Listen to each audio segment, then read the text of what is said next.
Are you ready for the best damn sports radio show on the planet? Man Hour Nation, rise up. I would like to personally welcome you to Man Hour After Dark. Say that while I bring you the host, Mike, Buck, and Cone. You know who's coming to the stage. Sports talk than what you about to hear right here. I second that. Go. You know that it's us when we talking about sports. Giving you facts on the field to the core. Tune in, we need the support. 1 hour too short, then listen some more. On all your stations, not dropping no music. Starts like Adidas, but Nike just do it. Down 4 in the 4th, we go for the win. Michael 2 seconds, we taking it in. Buck, Mike, and Combs, you know what's going on. Man, now we're After Dark, no LA, we the big spark. No 4th and inches won't cut you short. Got the best talking, it's all sports. Buzzing more than buzzer beaters. We coming live all through your speakers, go.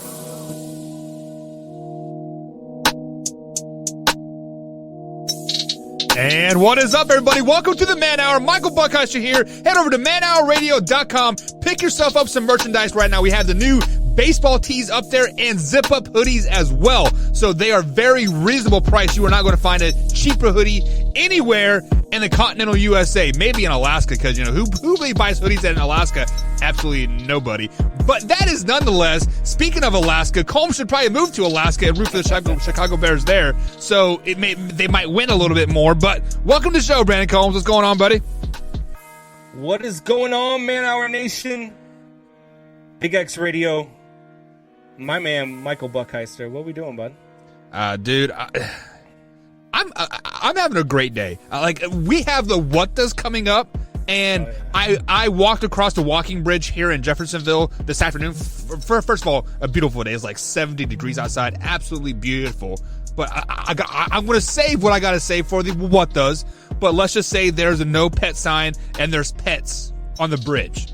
Let's just leave it like that. And people that live in Jeffersonville, you guys know exactly what I'm talking about. There are those single. Let's save it, Combs. Let's save it, because we do got the What Does coming tonight, or this afternoon, today, tomorrow, whenever they're coming. They're coming soon. But speaking of coming soon, Wyatt will be coming onto the show soon. We're going to let him sit in the background here and kind of question his life a little bit, fix his hair, because we are on the radio, so he has to get his hair perfect. And it's perfect. Welcome, Wyatt Williams, to the show. What's going on, Wyatt? What's going on, guys? Wyatt, man, that's 2 days in a row with the hat, man. You're not letting the locks flow, those luscious locks you talk about. He is prepping for a shaved head. 2 days. Yeah, that's true. Yeah, I know, man. Yeah. Shaved heads coming. I had it out. I had it out yesterday at the sectional. You know, I had to. You know, I can't go too crazy over and over again, or else, you know, the world would explode. Something terrible would happen. You know, it's just, you know, you can't let out the luscious locks for too long. Since you were late the other night when we had Big Zen on, I actually asked him before you got on if, when he came down to Southern Indiana, if I came down with him, if he would hold you down while I shaved your head, and he said yes. Yeah. It's all right. If he did that, I would have to take his starting spot again, like I did in 8th grade. So. Okay. So let me ask you, Wyatt, how tall are you? 6 foot. Okay. The average height on the Ohio State offensive line is 6'6". So you are going to have to grow a little bit. I'm just. Well, I have.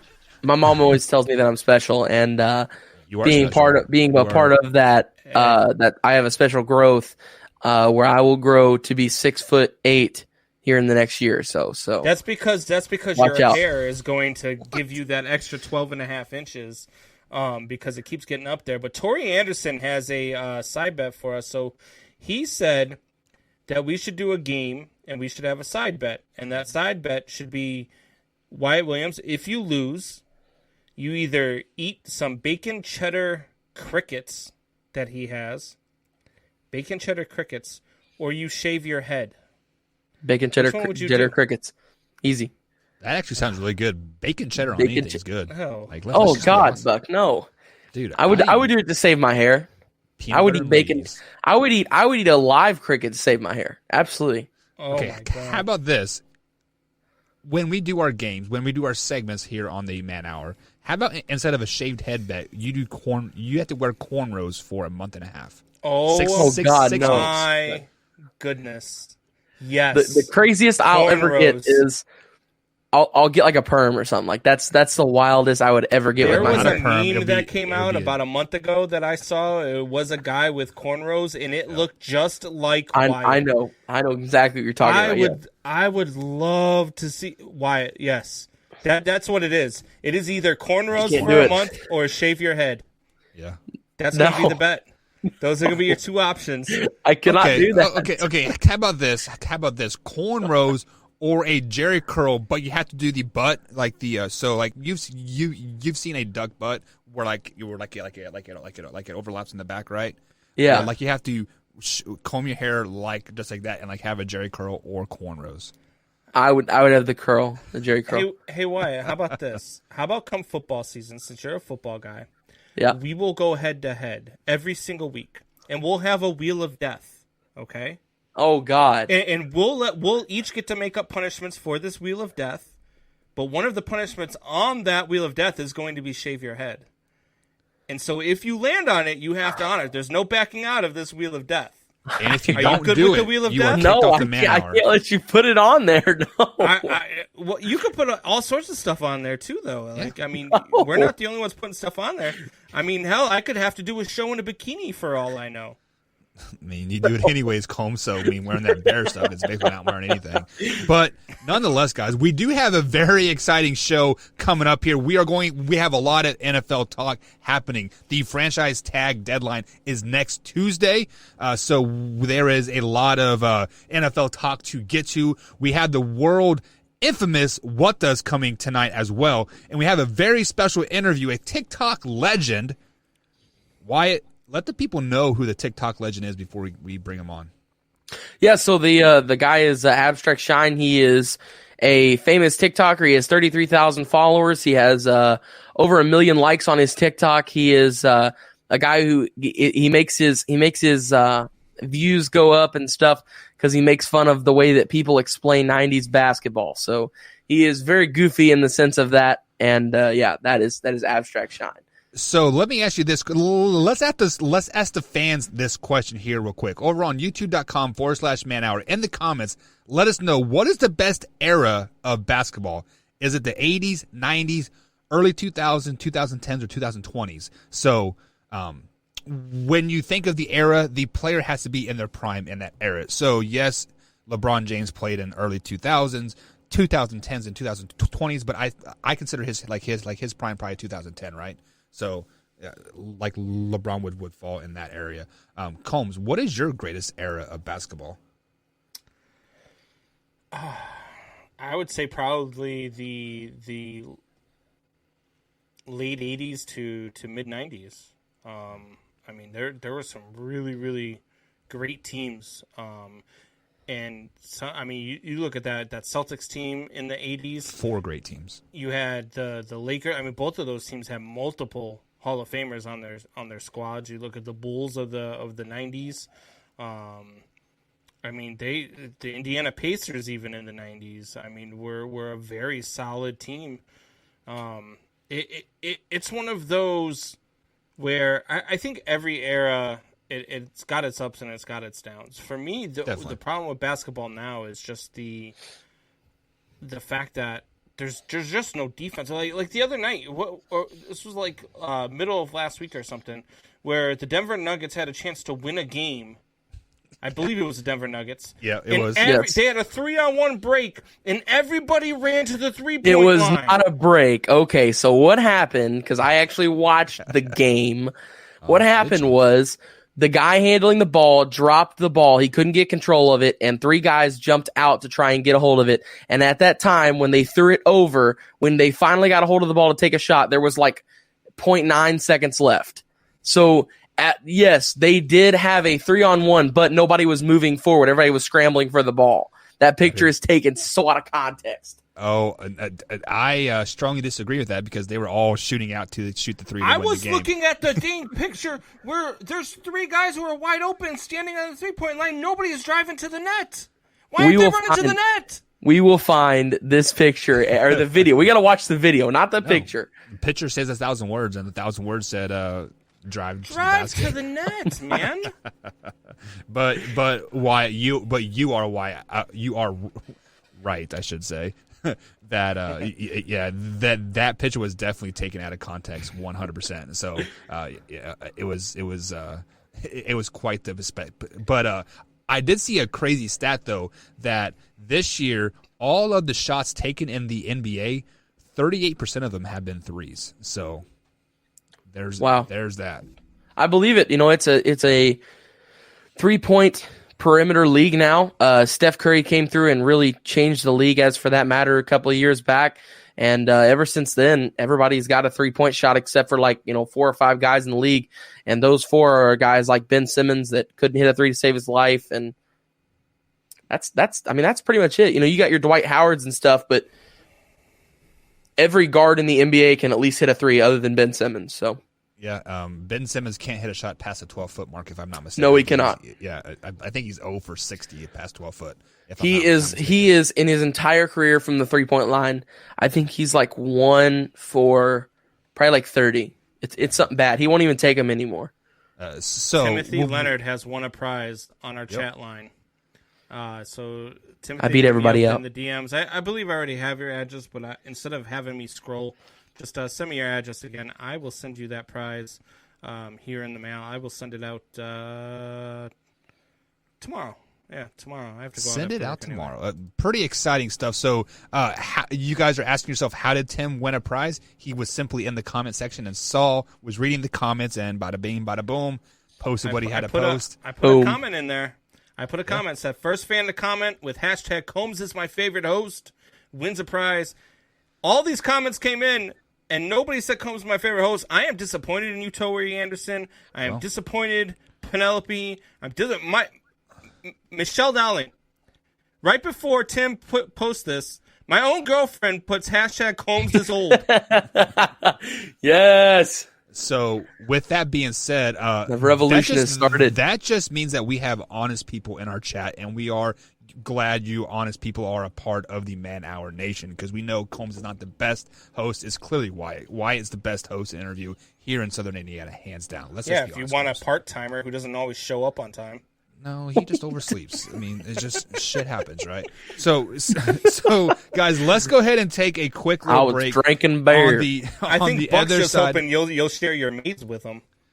No, I don't need a maid. I got a wife. I'm kidding. Love you, honey. So, guys, we're going to take a quick little break. On the other side of the break, we are going to talk some NFL talk. Dak Prescott contract negotiations is hot and heavy. The franchise tag deadline is coming up, which is next Tuesday. And, of course, Deshaun Watson and Russell Wilson talk as well. All that and much more coming up here on the Man Hour.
And welcome back to the Man Hour, guys. Michael Buckheist along with Brandon Combs and Wyatt Williams. If you're going to miss any part of the show whatsoever, you can find this podcast form on iTunes, Spotify, and iHeartRadio as well. Or you can head over to manhourradio.com, click on the podcast, and is upload directly after the show. You can also watch us live on air at youtube.com/manhour at 3 p.m. East Coast time and 8 p.m. East Coast time every Sunday through Thursday on that. So welcome the boys back onto the show. Combs and Williams here.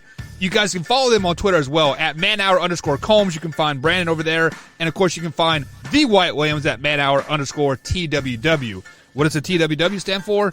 The Wieners Hot Dog Winner. Wouldn't that be WH? You're good. Yeah. It's sometimes when you make acronyms you gotta leave the Wiener, it's the Wiener World. Yeah, the Wiener World. That's kind of weird. But how would you do in a hot dog eating contest, Wyatt? I would literally shred that thing. Nobody would beat me. So even that Japanese dude was the guy that dominated forever, and then now you got Joey Chestnut as well, that just like eating like 100 hot dogs in like Kobayashi. Yeah, I know that from Step Brothers. You can really eat like 100 hot dogs in like 6 minutes. No, I couldn't do that. No. Like they literally put like 4 hot dogs. Fun fact though, Winker's right. Okay. Yeah. You're a running back, former running back. Right. The Winker's right. Can eat a hot dog in 4.6 seconds. We need to have an interview with him on air and prove that, because I think I could eat a hot dog faster than he can. I've seen him do it in person, man, and it's like he you know how like whenever as a kid you would eat your food fast and your parents would be like, oh my god, you inhaled that thing. He legitimately inhales the hot dog. It's like gone. Why did my parents all of a sudden become Southern? Oh my god, he inhaled that thing. If y'all want to come over to the backwoods, like we'll have a little barbecue and we can inhale those hot dogs over there, back up on the yonder. That's like my stepdaughter has this thing where every time she's saying a story about somebody said something, like she always makes them sound like a Valley girl. I'm like, Aubrey, literally nobody talks like that at all. Period. What's a Valley girl? What's that? Explain to me what a Valley girl is. I'm not doing this, Buck. I know. Do it, Combs, please do it, please. Okay. Let's go ahead and get into some sports talk here, guys. We have neglected the NFL talk here for a little while, as there's a fly flying around. Get out of here, fly. But Dak Prescott has come out and said that he wants Patrick Mahomes type of money. But he doesn't want to sign the 10-year deal. He wants a 4-year deal, $44 million a year. Combs, we're going to kick it to you first, because I believe you are probably one of the biggest Dak Prescott's fans right now, because you want him to come to Chicago. But is Dak Prescott worth $44 million a season, a.k.a. Patrick Mahomes type money? Yes. He's worth every bit of $44 million. Is he worth the same contract as Patty Mahomes? Probably not. Maybe a little bit less. But he is worth just about as much as you would give a Deshaun Watson. And so, for those reasons, yeah, I'd be all in on Dak Prescott. If I'm in a position where I need a quarterback, I am all in. And for me, as a Bears fan, look, I've been on record as saying I would be going, all in on Deshaun Watson. I would do Khalil Mack and 3 first-round picks if I'm the Bears. If I'm going after Dak, I mean, look, I would do 2 first-round picks and Khalil Mack. Like, he is worth just as much as Deshaun Watson. I would say maybe a step below Deshaun Watson. But you could probably argue a step above Deshaun Watson, to be honest with you. I love Dak Prescott's game. I love what he brings to the table. I know what argument Buck's going to come up here. What has he done in January? What has he done in the playoffs? But look, this guy is a winning. You said it yourself. We didn't even have to say it. I know, because it's the stupidest kind of. Okay, so is it though? Yes. What did Dan Marino do in the playoffs? He went to 1 Super Bowl, I think. All right. Did he ever win a ring? No. Okay. He's done more than Dak. He's still one of the greatest quarterbacks of all time. You cannot sit here and compare Dak Prescott to Dan Marino. Absolutely, I can't. How many times did Dan Marino get hurt in week 5? Dan Marino is the top 10 guy How all many times time. did Dan Marino get hurt in week 5 and then lead the league in passing for another 4 weeks while he wasn't playing? Never. How many times did? Great, he did has good Dan Marino- stats. How many wins does he have? The stats guys are are awesome. How does his ridiculous. record look? My God, I cannot wait to watch you. First either off, with I want to cornrows bring or this up shaved head here. in the football season. Brian Pirtle, look at this. Brian Pirtle says this right here. He's not worth Carson Wentz money, and you're exactly right, Brian.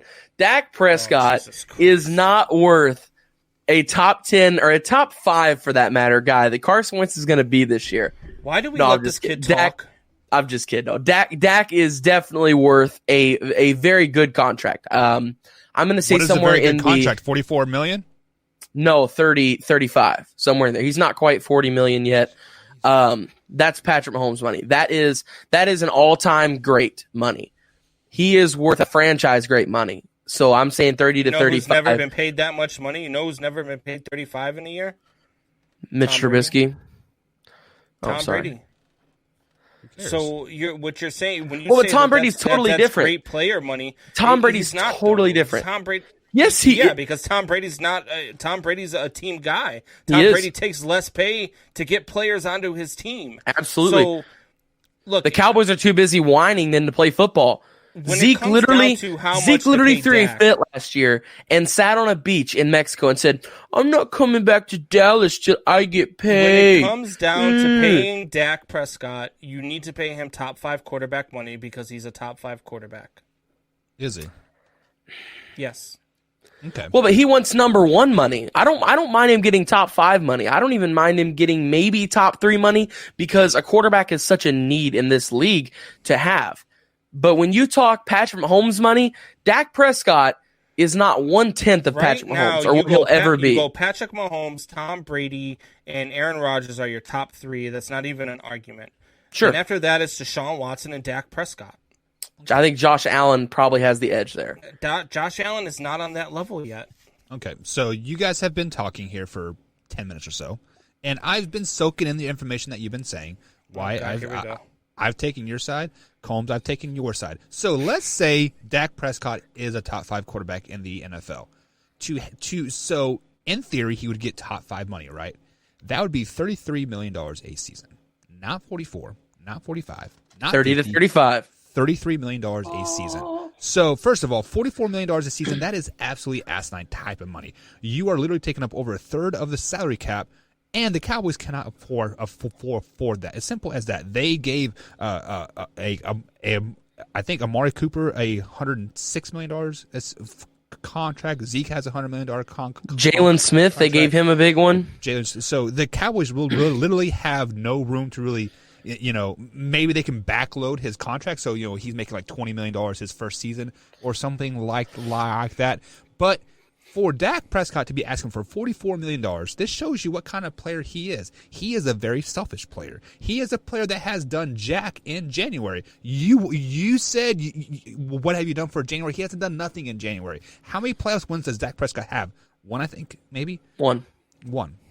So if you want top 5 money, if you want to be considered a top quarterback in the league, you have to win in January, Combs. It's simple as that. That is why Lamar Jackson is not even in the top 10. Where Jason Garrett or Mike McCarthy are not his head coach. Mike McCarthy's a damn good coach. Oh, just stop it, Buck. Stop it. I was He is following you not a till good that. head coach. I was following you till that. Okay, how many super? So who do you consider a better coach than Mike McCarthy? All of them. All of them. Okay, I would say all. We will Not take your. all of them, but we will I'm take just your. saying He's a bottom 10 coach in the league. a lot. A bottom 10 coach in the Yeah. league. Okay, so a bottom 10 coach in the league. Does a bottom 10 coach have a Super Bowl? How many Super Bowl winning was carried. coaches? What? He was carried. Okay, he The still has a Packers Super team was Bowl ring. incredible. So Tom Brady carried Bill Belichick to 6 Super Bowls, but he is considered the great, right? Or the GOAT, right? Well, that's because they have 6 Super Bowls. It's different between 6 and 1. Is it though? Absolutely. Especially when you had Aaron Rodgers at the helm of your team and you did absolutely nothing with him except win one Super Bowl when you should have been. And we've both said it here, Buck. We've both said on this show and said the Green Bay Packers should have had the same dynasty as the New England Patriots. And I never agree. said that. I have never said that. Oh, yes. I said, I mean, I have never defended the Packers one way or the other. The only way I have defended them is that they needed to put more weapons around Aaron Rodgers, and they never did that. Did Mike McCarthy lead the draft rooms? No, the general manager did.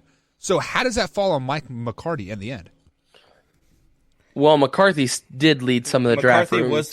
McCarthy was the GM in Green Bay towards the last 3/4 of his tenure there. And look at the team that they constructed right now, all because of Mike McCarthy. You're welcome. That was Matt LaFleur. Yeah, still losing in NFC LaFleur title did all games. that. Still losing in NFC title games. How many times has Dak been to an NFC title game? Not once. Okay, so as a top 5 quarterback, you would think And that he never would be will consistently... go again if Mike McCarthy is his head coach. If he stays with Dallas with Mike McCarthy as his head agree. coach, they will never touch an NFC title game. You are right. Dak Prescott will never go to a NFC He will championship game if he because goes to another NFC team. He will. no, he won't. $44 million. You cannot build a team around Here, $44 million. you want a salary. bold statement, Buck? I'll give you a bold statement. If Dak Prescott goes to the Bears this year, they're going to the Super Bowl. How you like them apples, Buck? How can the Bears build around a team then with $44 million on the table? They can't pay Allen Robertson. They can't pay their running back. They're going to franchise Robinson. Okay. What do you mean 1 pay year. their running back? They already have their running back. Okay. So He's still under you contract. franchise tag Allen Robertson for a year, and then Dak might lead them to the playoffs. But he is there. There is no way he is going to be 100% week one. It's going to take him about 6 or 7 weeks to really find his groove, and at that point, the Bears will be 0-6. Well, I mean, you're not wrong. I mean, if he's not ready, You just said they're going to the Super Bowl. Well, if he's not ready until week 6, that's a completely different freaking scenario. Because You flat out told me, said if Dak Prescott goes to the Chicago Bears right now, they're a Super Bowl caliber team. All right, if he goes to the Bears, Your and he words, gets to not play my a full calls. season, or at least comes in by week 3. He will be playing a full season. He just won't have his legs or his ability back till week 7, week 8. No, if he starts the season, the Bears are a NFC contender. NFC contender to make the playoffs. Congratulations. No, to make the Super Bowl. The NFC is not a tough market right now. You've got 2 It's getting teams tougher. in the NFC. No, it's not. I can count You've got 5 to- right now. Who? Arizona Cardinals, Rams, the Seahawks as concurrently constructed with Russell Wilson at the helm, Tampa Bay, Green Bay. All right. Well, first of all, the Seahawks are a crap show right now. Nobody wants to be there, including their quarterback. Except So for they still count have a them great out. team on paper that went to the playoffs last season. Okay, They haven't lost but anybody. what do great teams on paper do They when there is nothing but win a turmoil Super Bowl, in the Tampa locker Bay room and Buccaneers. within the franchise? The Tampa Bay Buccaneers. great team Tampa on Bay paper, Buccaneers were yeah, right, but I'm saying And then they when went to the there's Super Bowl, right? turmoil within the franchise, which there when was until week 9, until Tom Brady took over the play calling.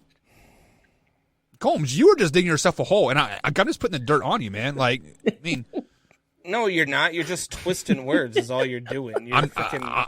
I am telling you exactly what you're saying, what you want to say. Just you are a female right now. You are kind of beating around the bush. Get to the point. Wow. The point is that the Seahawks are we've better got than some the Chicago female. Bears. I'm sorry, Nana. I mean, this We guy, just got I don't canceled. know. That's it. Cancel it. Michelle, It's over. Nana, all you guys Oh, listening. God. Oh, God. The thoughts of Mike Buckheister do not reflect Brandon Combs or Wyatt Williams. Exactly. Those are his Right. thoughts and his thoughts They do alone. not reflect them. They come from them, and I just reiterate them what they're trying to say.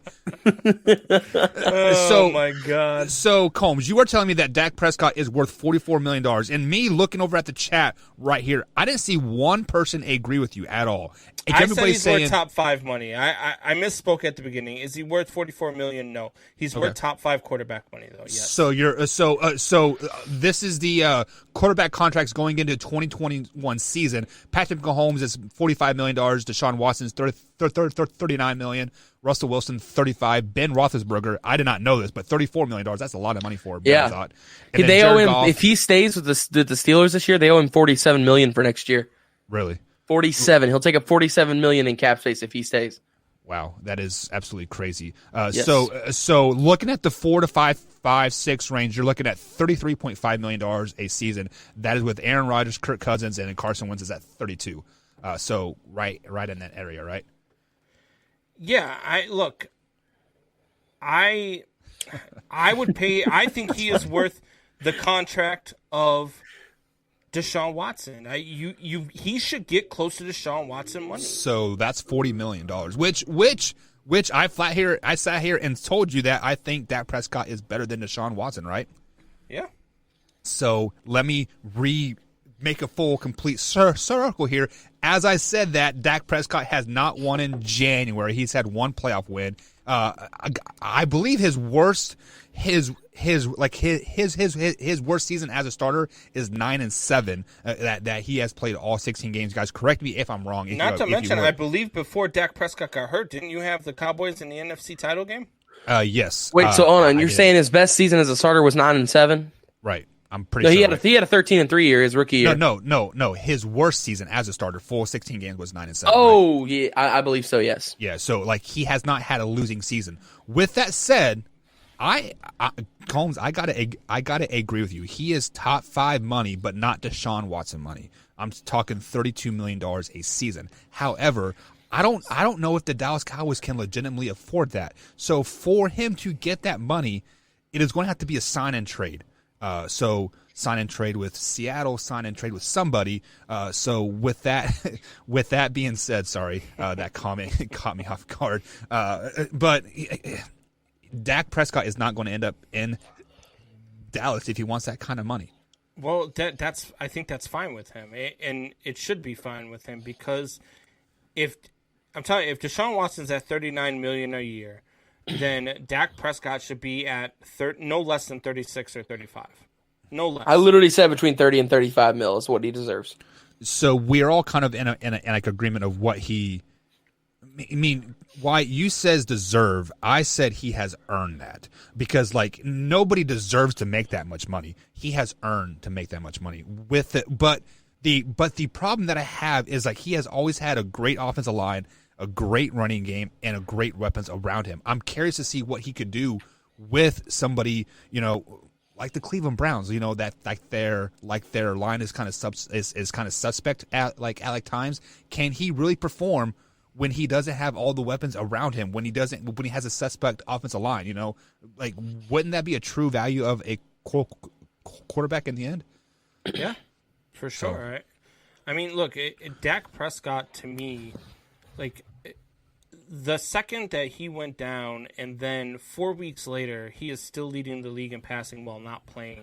To me, that right there. Those are skewed why numbers. are those skewed numbers though? They were putting because the Cowboys 30+ points a game. You are right because they had to because their defense was horrible. Look at that Atlanta Falcons game. They were down 40 so points what is or something. That? What do you mean? So why is that skewed? Because they're playing prevent defense and throwing the ball over the play. He had to score more, so he did. What do you mean? Why didn't he score more in the first quarter to keep them within competition? Everything came in the fourth quarter. They were in competition. What are you talking about? In the fourth quarter in mop-up duty. Oh, but come on, man. No, you're smarter than that. You're right. I am a freaking genius. Let's just be flat out honest. You guys may think I with the stutter and everything else. I'm not a smart man. I'm a freaking genius. I am a software engineer by day, radio host at night. But with that being said, I am out in the garage for a reason because I speak facts and my wife doesn't like to hear it either. You guys don't like to hear the facts. That is just the way it is. So let's go ahead and move on. Torrey Anderson is out of his mind, by the way. Hold up. Torrey Anderson says Dak is worth $20 million a year tops. You are not getting Dak Prescott for $20 million a year, Torrey. I'm sorry. You know who else is making $20 million a year? That is insane. You know who else is making $20 million a year? Who? Alex Smith, Phillip Rivers, Tom Brady, Drew Brees, Derek Carr, Matt Stafford last year. Not now. All right, so you named 3 of those 5 or 6 names that you did are no longer in the league. Everybody's still in Phillip Rivers, retired. Okay, one. Drew Brees, probably retiring. Did you see that workout? Come on, he is coming back. And list those names again. Alex Smith, Phillip Rivers. Alex Smith just got cut. Nobody's picking him up. He was released. Oh, he'll get picked up. He is going not to the getting Chiefs picked and up. winning a ring. Yes, he will. No, nobody's picking him. Not to be a star. Yeah, maybe to be a backup. I can see Kansas City picking him up to get him a ring. But that's going to be a backup. That's not going to be a star. And he's not going to touch the field unless Patrick Mahomes gets hurt. I mean, of That course is not. a good backup to have, though, especially in Kansas City. If he, he does know the entire system. Completely different style quarterback. Very non-mobile quarterback that you got now in Alex Smith. He's not the same Alex Smith he was before the leg injury. Yeah, but I mean, Well, as a but backup, still, I mean, he knows the offense. Yeah, but that offense is built on what Mahomes does, and what Mahomes does best is his work out of the pocket when he's making things happen. And when they had Chad Henne come in to win that playoff game, they morphed the offense to the quarterback. That is what Andy makes that Reid Kansas is City a offense. Genius. Yeah, well, Andy Reid has a little part in it, but Eric Bieniemy, he's the mastermind behind it, I bet. So, all right, Combs, you want to go ahead and jump into the comments before we head to our next break here? Yeah, I mean, we've got a lot of them rolling in. That one sparked a lot of controversy here. Tori Anderson says, #sensitivity training, #HR would like to see you, Buck. Yeah, so actually, as I was speaking, the HR department did walk in and gave me the whole little shaking of the head. Shaking your head? Yeah. So I have to apologize for the words that I said to you guys. I apologize, Combs. I apologize, Walman. Is the HR department named Cindy? Yes. Okay. It is the lead HR, the CEO, and the VP as well. So she wears Of all the three Buckheister hats. home. Yes, and I am sorry, guys. You guys are welcome to come over for tea later. Nana and Penelope Smith say Dr. Seuss will have to ban those comments. Cancel culture at its right there. Song of the year is WAP, and we banned Dr. Seuss. Drew says Buck is modest. Boy, you don't know Buck at all. Dude, come on, guys. You guys know I am a humble guy. Come on now. Just do not talk to me inside the football field. We're straight. Shake the Great wants to know where's Abstract. Abstract will be on at 9 p.m. Eastern, I believe, correct? Yes, sir. So 9 p.m. in about 23 minutes, we'll have Abstract Shine with us here. So just he's hang out with us for a little bit, and he'll be here after. Yep. I promise. He's getting his mic worked out and stuff. Hey, he's a professional. I've been texting him and stuff as he's getting ready to get on the show, and I was like, hey, just make sure you have AirPods. He's like, oh no, man, I'm gonna wear headphones. He's like, I'll use my AirPods. He's like, but I got a mic and everything. I was like, dang, man, this guy's a professional. Yeah. Beautiful. Absolutely. So yeah, we are definitely excited about that interview. So shake the Great. Thanks for Shake the Great. Yep. And then Timothy Leonard says Dak will come back next year and make the Cowboys a playoff contending team. That is facts. Look, if Dak is on the Cowboys and he's healthy and he's playing all the Cowboys, not only are they obviously the best in the NFC East because that is a horrible division. Oh, Eagles. Stop it. But Dak it makes the Cowboys a threat in the NFC, which again is a weak NFC. I think that makes them just as good as the Arizona Cardinals with Dak Prescott back and healthy. Like I said previously, any quarterback starting right now in the NFL going to Dallas makes them a playoff contender team.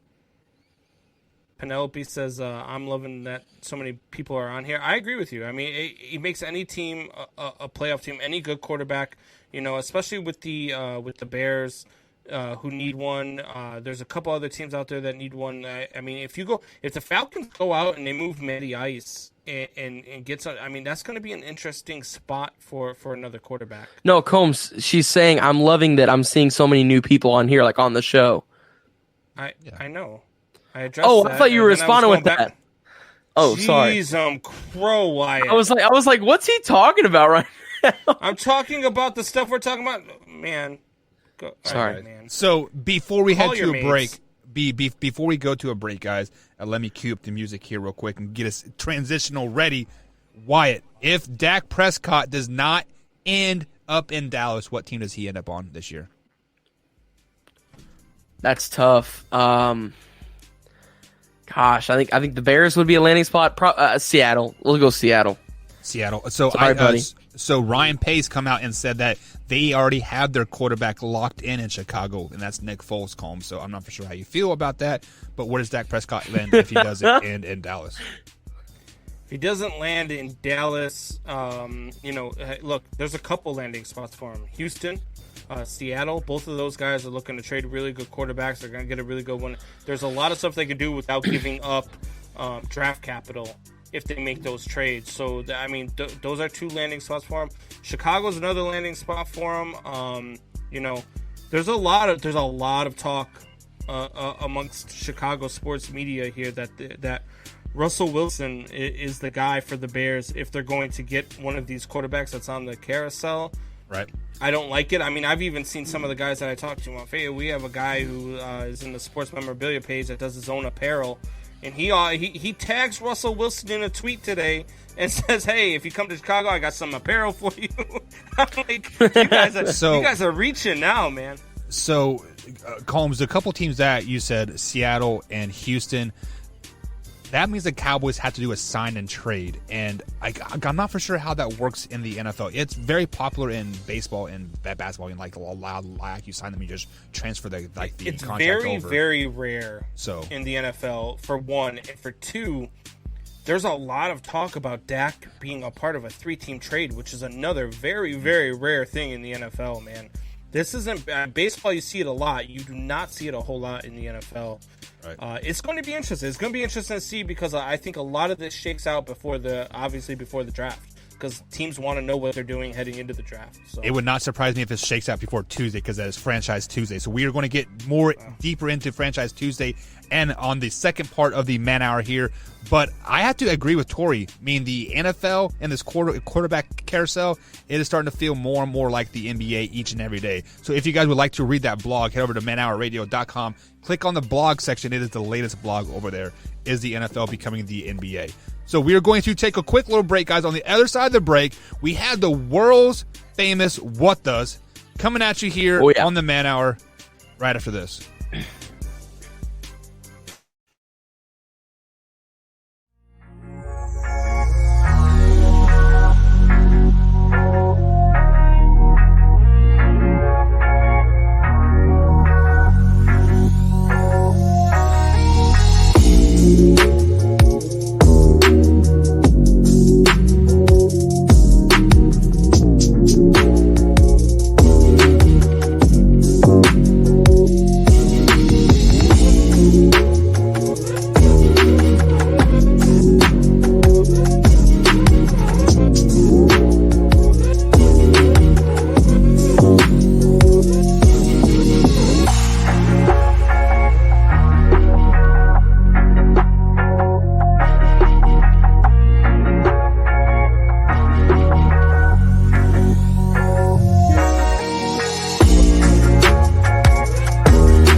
Check the mic and make sure it sound right, boys.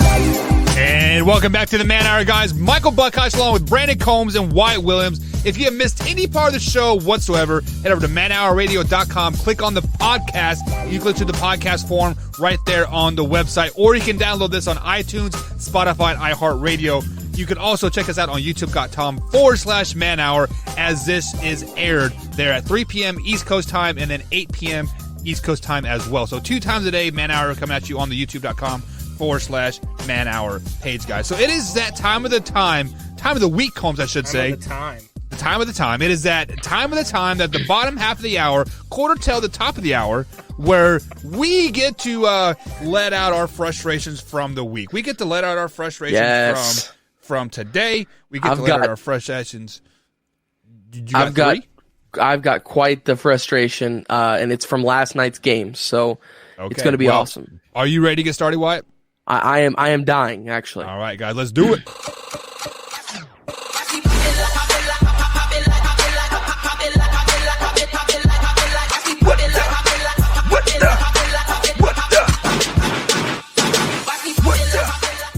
And my first what the of the night, guys, is going to go out to the people here in southern Indiana. I went across the walking bridge this afternoon, enjoying the nice, beautiful 70-degree day.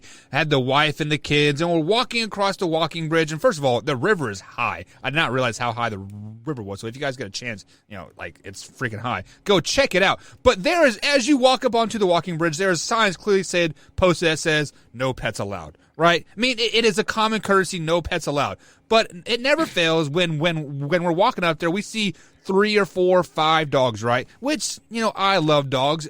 My dog's sitting right here next to me as we do the show. But my issue with the people is they let their dogs poo on the walk path, and they don't pick it up.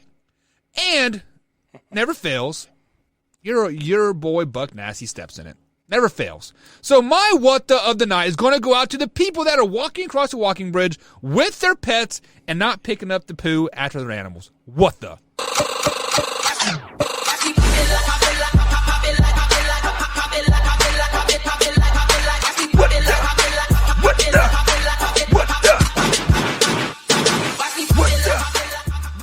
My first what the of the night goes out to the entire freaking human race. What in the world are we doing where we are in a time where we are letting guys playing girls sports, girls playing guys sports, letting everybody win trophies, letting everybody do everything, letting whoever do whatever they want to do, but we're going to cancel Dr. Seuss. You know what? I am sick and tired of this cancel culture and all the stupid stuff that we do. If something offends you, move on. If you see something on your computer that you don't like, keep scrolling. Nobody cares, Karen. Human race, you get the what the.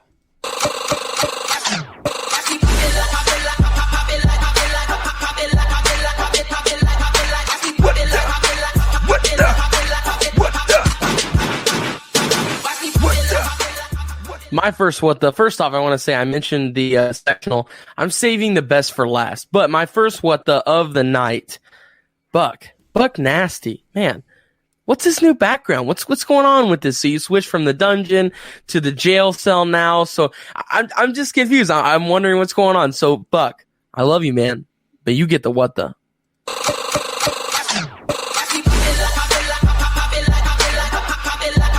You're gonna go there, okay? I got you.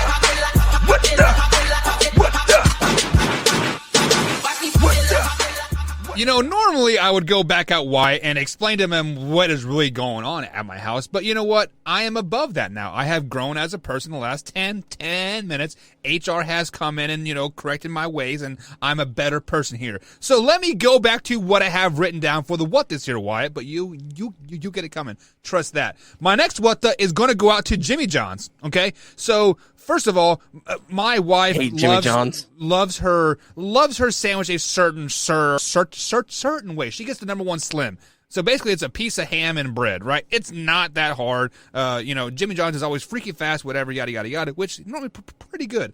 But when you ask for a number 1 slim and you don't put the meat on it, you simply just put a roll in the wrapped paper, and it's not even cut. I'm like, Jimmy John's, what the?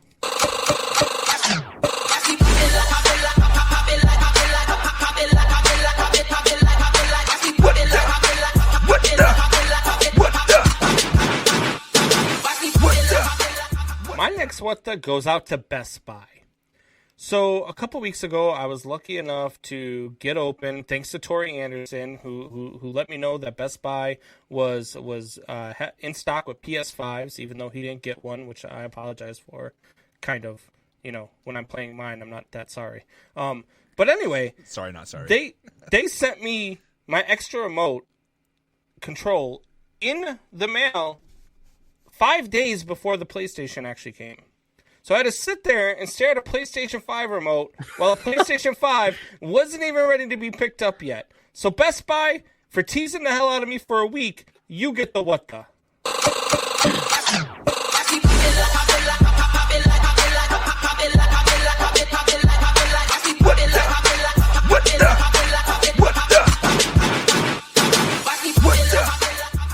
So many of you who know me know that I like to go fishing. So today, it was a beautiful day outside. It was like 65 here in southern Indiana. You know, it was awesome. So me and my best buddy and girlfriend Nikki, we all went fishing. And me and Nikki had no luck. We couldn't catch anything. And every single time I turn around, Blake's got a new bass on. I literally look over, okay?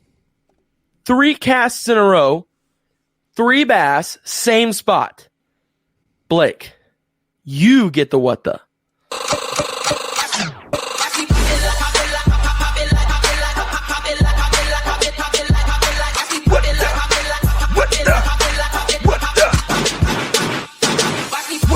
Let's just be honest, Wyatt. That sounds like a little bit of jealousy there. So we should have a new segment on the show, like on the show, is called Wyatt is Jealous of Blake, and every day he can put something out. But we'll go ahead and move on past that here a little bit. So my next what the is going to go out to the bystanders that was listening, or I shouldn't say listening. They were overhearing and pick and choosing the words out of my conversation that I was having with a fine young lady at Bass Pro Shop today. I went in there to buy a pair of boots for work because it was time for a new pair of boots, and me and this woman, we were having a great conversation. I actually knew her from Kansas, and it's weird that she now is here in southern Indiana working at Bass Pro Shop.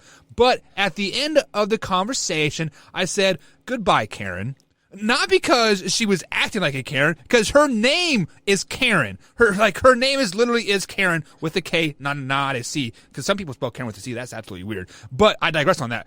So for the person that was overhearing my conversation, picking and choosing words out to basically make me look like a bad person, and basically saying I shouldn't call that girl Karen, you get the what the. Her name's Karen. Come on, Karen.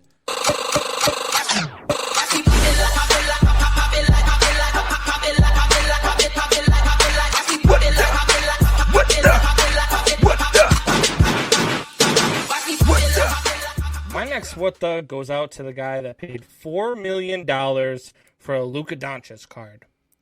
$4 million for a Luka Doncic card.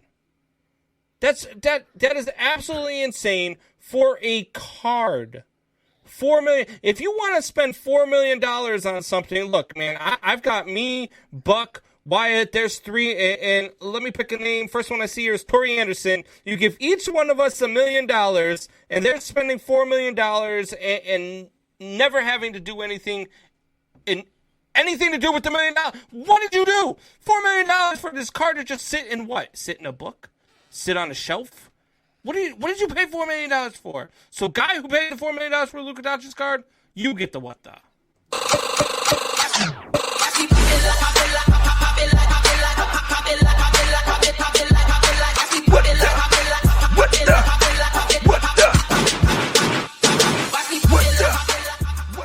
My next what the goes out to, this is part 1 of the whole sectional extravaganza. The fans that were walking right in front of our camera. We're trying to film a game here, okay? We're trying to call a game professionally. And all you can do is walk in front of the camera. What? Fans that walk in front of the camera, you get the what the.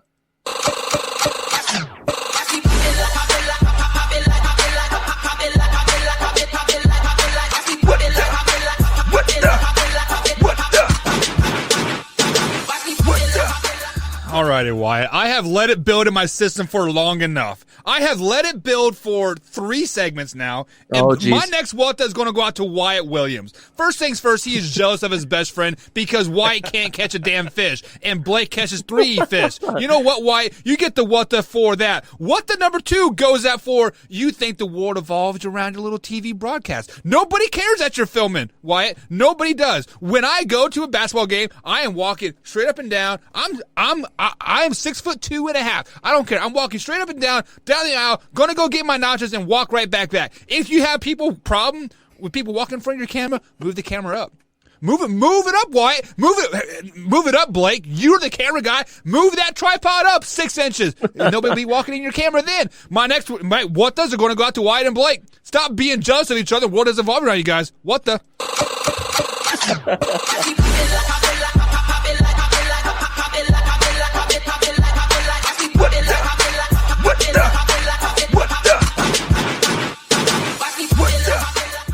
So my last what the was gonna go somewhere else, but then this comment just came through.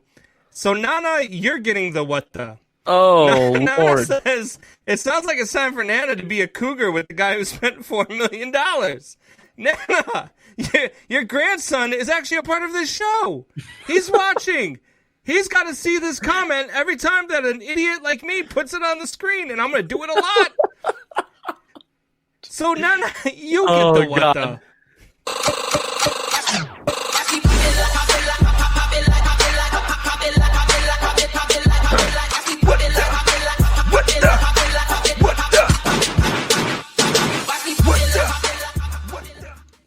All right, ladies and gentlemen, it's built. It's built for a day now. So here it is. My eternal what the. Eternal. Forever a thing. You ready for this? My final what the of the night. Last night we're at Seymour, calling the sectional, right? It's a storied building. It's the largest high school gymnasium in the entire nation.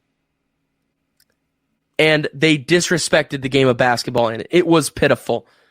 Seymour High School is down by 20 points. 20 points.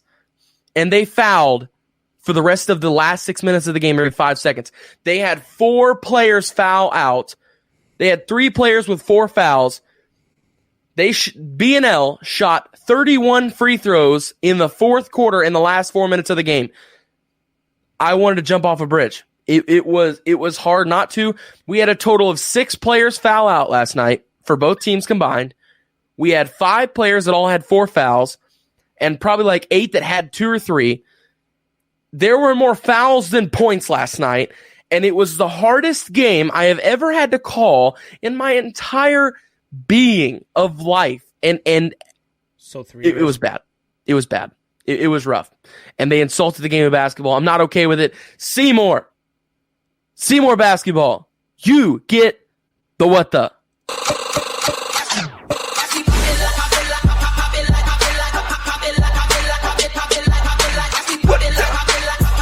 No Tory, they did not touch the lead.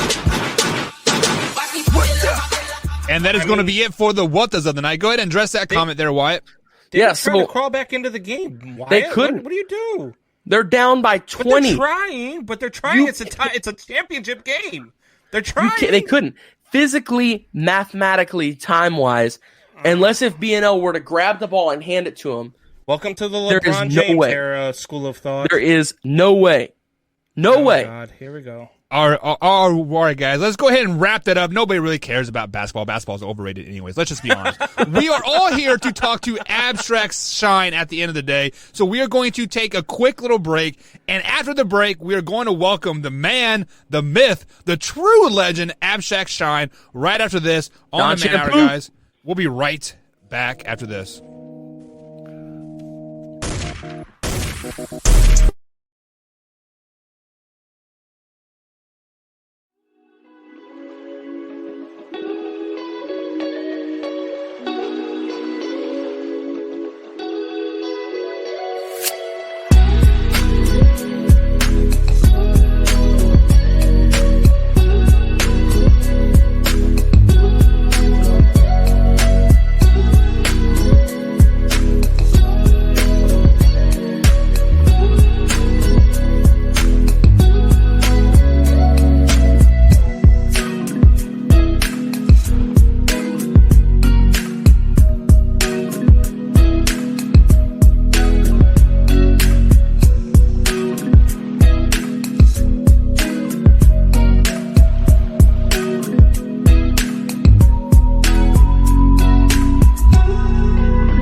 Man Hour Nation, what is up? We have a extremely special guest here with us. This is probably the most excited I have been for an interview in a very long time. It is Mr. Abstract Shine. Welcoming him here. How are you, sir? Can you hear me? Yes, sir. Yeah. Shit, bro, my light. Oh, can I cuss? Yeah. Okay, Yeah. my lighting's bad. Give me 1 sec. Let me try and turn this light on. No, you're good, man. Give me 1 sec. Live and raw, man. You're good. So while he's fixing his light, give people a little bit about who Abstract Shine is. Is that better? So Abstract here, we'll just let him. Abstract Shine, Mr. Andrew Shalen, will you explain to everybody who you are? Yeah, Andrew Shalen, Abstract Shine. I am a comedian. I am a bartender. I'm a poet. I do a lot of stuff. I make TikToks about basketball, comedy. I'm the grandson of Don Shampoo, so that's pretty legendary, you know? I do a lot of stuff. So you mentioned the name there, Don Shampoo, right? Legend. The legend, the Don Shampoo. They don't make them like that anymore. They don't. No. Can you just sum up for everybody in the chat here, everybody watching, who is Don Shampoo in your mind? As Don Shampoo's grandson, who is Don Shampoo?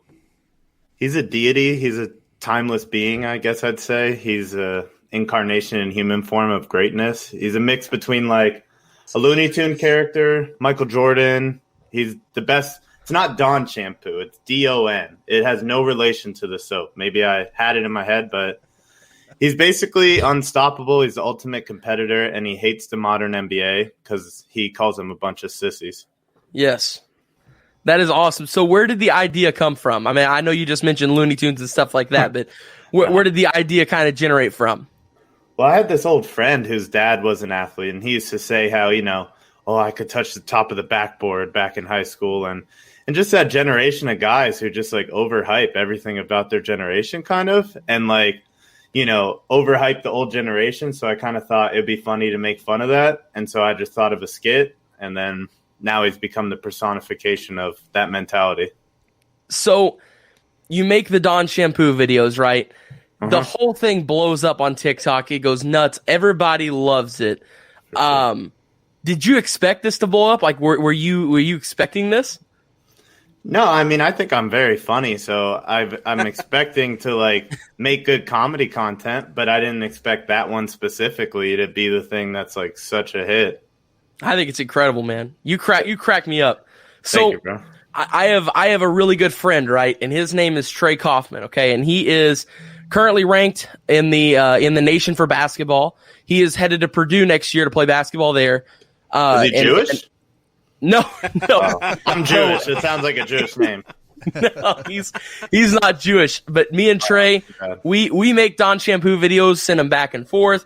We send your videos back and forth. We like, hey, Abstract Shine dropped a video, man. Go to TikTok, check it out. We send them back and forth. We think it's hilarious. But I saw something on Instagram yesterday with you wanting to tag Adult Swim and make an Adult Swim Don Shampoo show, which I think would be perfect. Mm-hmm. So kind of run us through the plot of that. What are the ideas you kind of have circulating around that?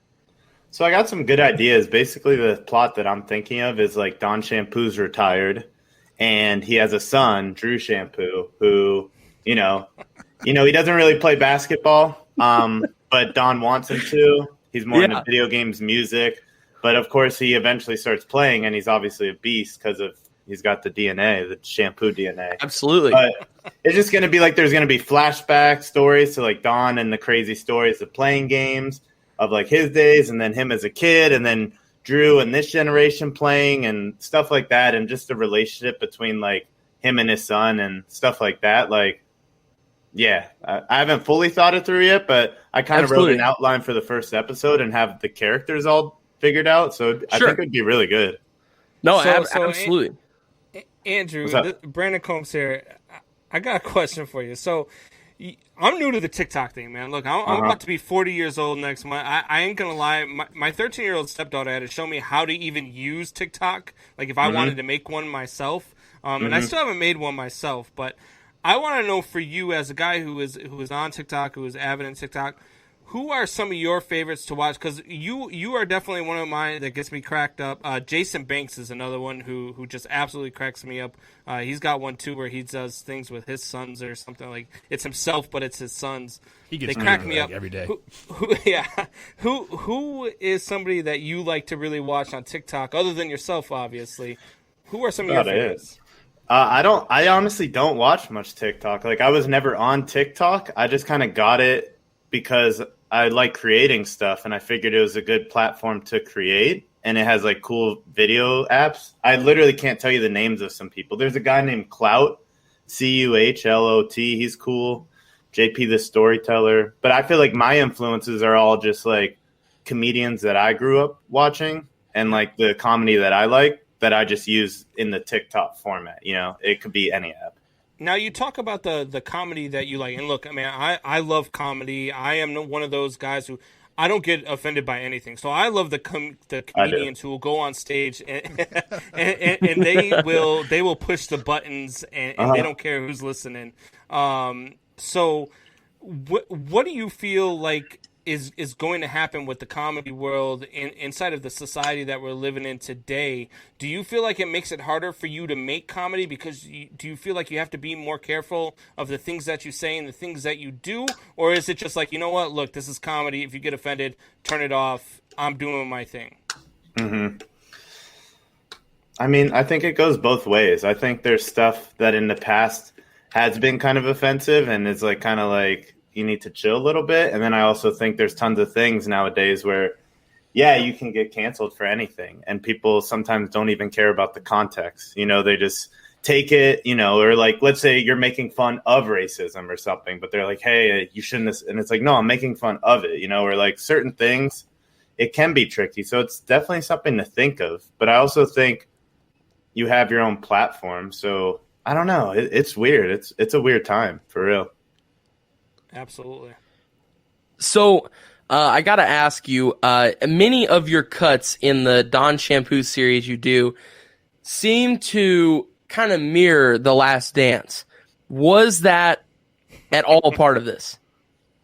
I think subconsciously, you know. I don't think it was at first meant to be. I mean, I'm a big NBA nerd, so I've watched tons of documentaries. So that whole music and the way they talk, I don't think it's totally unique to The Last Dance. But then definitely I started mirroring certain things. Because that's like, I know MJ's the GOAT, but personally I like LeBron a lot more.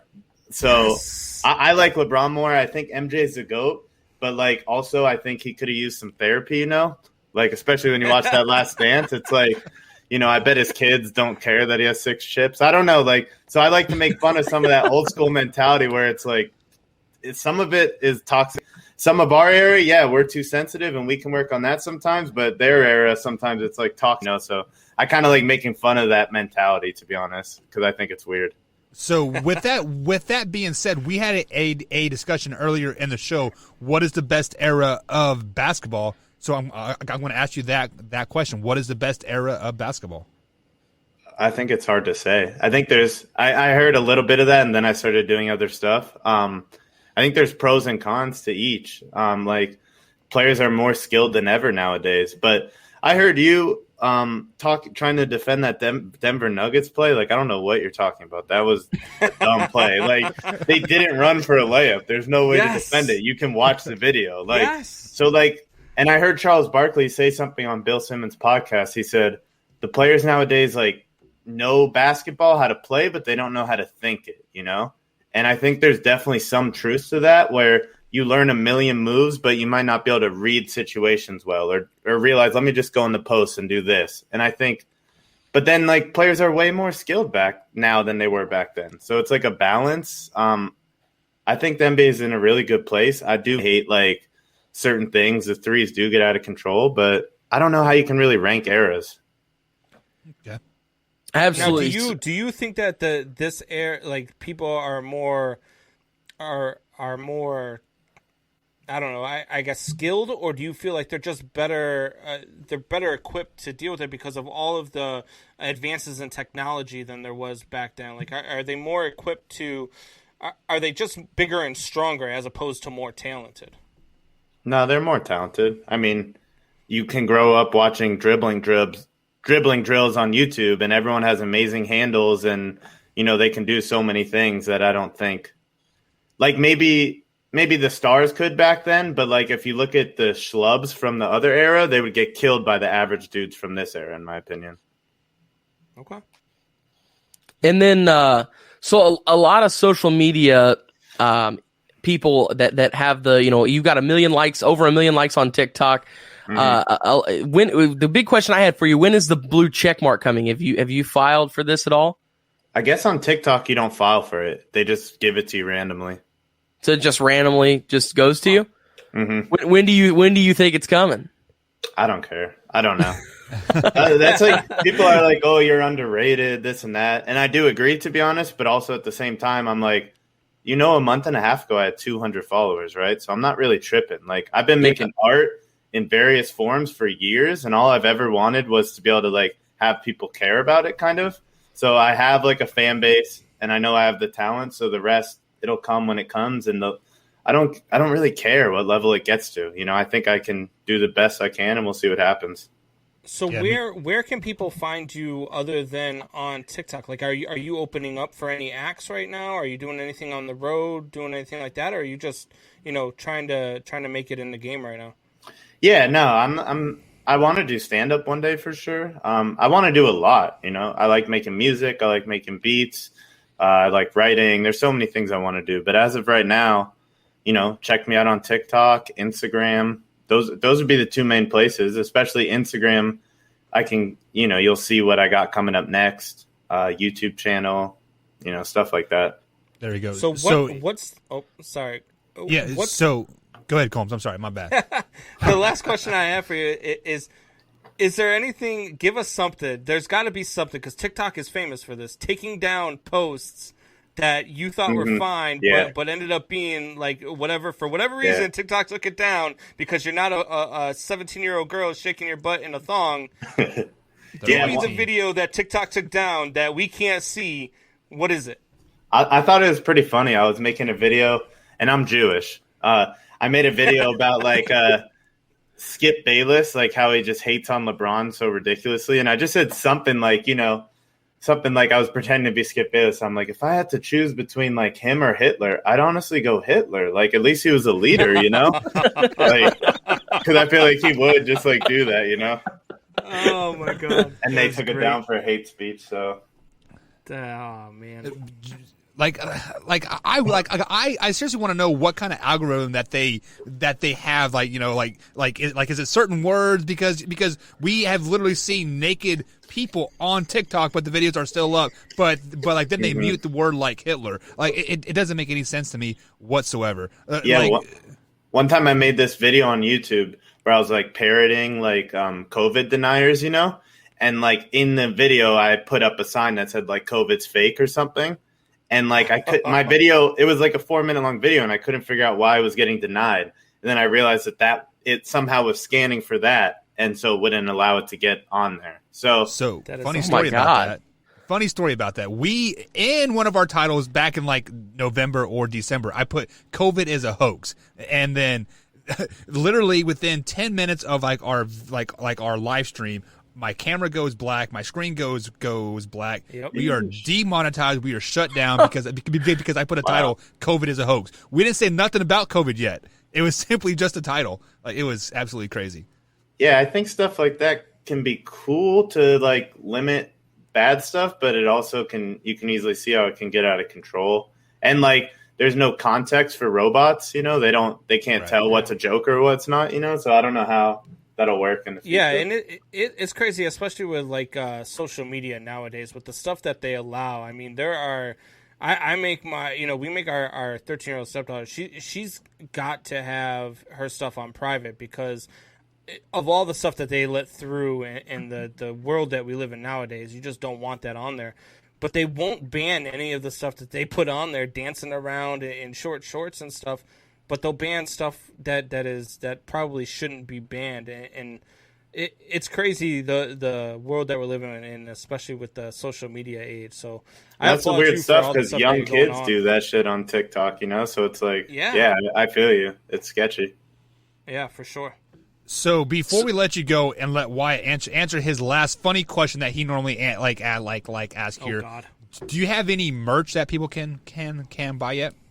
Yeah. So 2 things I'd like to say. 1, follow me on Instagram for sure. 2, we have a Discord, which is pretty fun, where we talk about music, sports, all that type of stuff. So that's a cool little community. But yeah, if you go to my Instagram, there's a link tree with all my links, and there's a merch button. And I made this really cool. This guy, it's called like I can't remember the name, but he made the design. I told him what I wanted. It's like Abstract Shine. It looks like a jersey. And then on the back, it's like shampoo, and it's a jersey. So it's basically like a shirt jersey for Dawn Shampoo. It's really clean. And I have shirts made by the guy who makes them. They're like good quality. Because I don't know if you get a shirt online and it's just the worst quality. It's like a Gildan. It's shitty. Like that's the worst feeling. But no, this is a nice shirt. So yeah, check that out. And what is your Instagram? Abstract Shine. Abstract.shine. All right. Go ahead, Wyatt. All right, so my final questions for you. I got 2 here. First off, this is kind of a 2-parter for the first question. Who is Dawn Shampoo's number 2? Like a Pippen, D Wade kind of guy. Who is his number 2? And also, how many rings does he have? That's the first question. Then we'll get to the second one here in just a minute. I'd say his number 2 is definitely McLoman. Maybe Alex Clementine. It just depends on the era. And I don't know how many rings he has. It's hard to say because he's such a deity in a way. Like I know he won, I think 7 in his first year, but then it gets like I don't know how many. At a certain point, I don't know how many won. You know, he's one of those things where to everyone he's different in a way. He's whatever you believe he is. Yeah. So you said. You already gave who your GOAT is, but I got to ask you, I mean, you know. No, my GOAT is Gilbert Arenas, so sorry. My favorite player ever. But LeBron is second. Is Dawn Shampoo the GOAT? That was the final question. The joke question for you. It is not even the joke. No, it's a serious question. Is Dawn Shampoo the GOAT? I don't think that's funny, to be honest. Like, to even ask that, like, I'm not trying to be rude. I don't know you very well, but that's kind of disrespectful to even ask that, you know? What do you think, bro? Of course. So what are we doing here? You know? Yes. That's so rude, bro. I love it, man. Hey, thank you so much for spending your time with us here and talking about Dawn Shampoo, the legend. Yes, sir. Thanks so much. All right. Yeah, you have a good night. Yeah, you too. Thanks for having me on. Yep, no problem. All right, guys. So that is Abstract Shine. I mean, that was a great interview. He's a funny, very funny individual. That guy's awesome. Dude, he's had 7 rings in his first year. I almost lost him, man. I was dying. Yeah. That was great. Yeah. So I mean, Wyatt, great interview, man. Great find. I mean, I actually have followed him on TikTok now. So I've been not working a lot. I've been watching a lot of his videos. So. Thank you, Abstract Shine, for distracting me from being my, work life man type person. But guys, we are going to take a quick little break. On the other side of the break, we are going to talk a little bit more football action. We do have Franchise Tuesday coming up here, so we are going to talk about some players, if they should get franchise tagged or not. All that, much more here, guys, on the Man Hour.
And welcome back to the Man Hour, guys. Michael Buckeyes along with Brandon Combs and Wyatt Williams. If you missed any part of the show whatsoever, head over to manhourradio.com. Check out the podcast over there.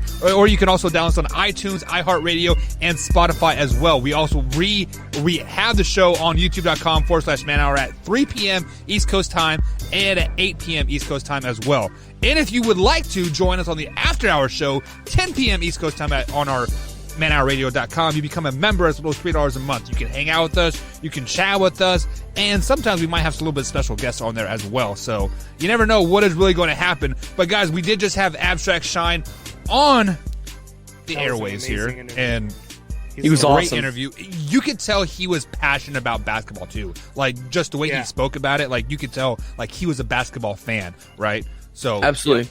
So speaking of basketball here, guys, like I kind of want to go off script a tad bit here. Did you guys see the interaction with Candace Parker and Shaquille O'Neal on NBA TV last night? I did no. I know Candace Parker is very outspoken, so I can only imagine this was amazing. So basically, it was like a new school mentality versus old school mentality. And if you guys have not watched it, YouTube it. Search Candace Parker versus Shaq, and basically.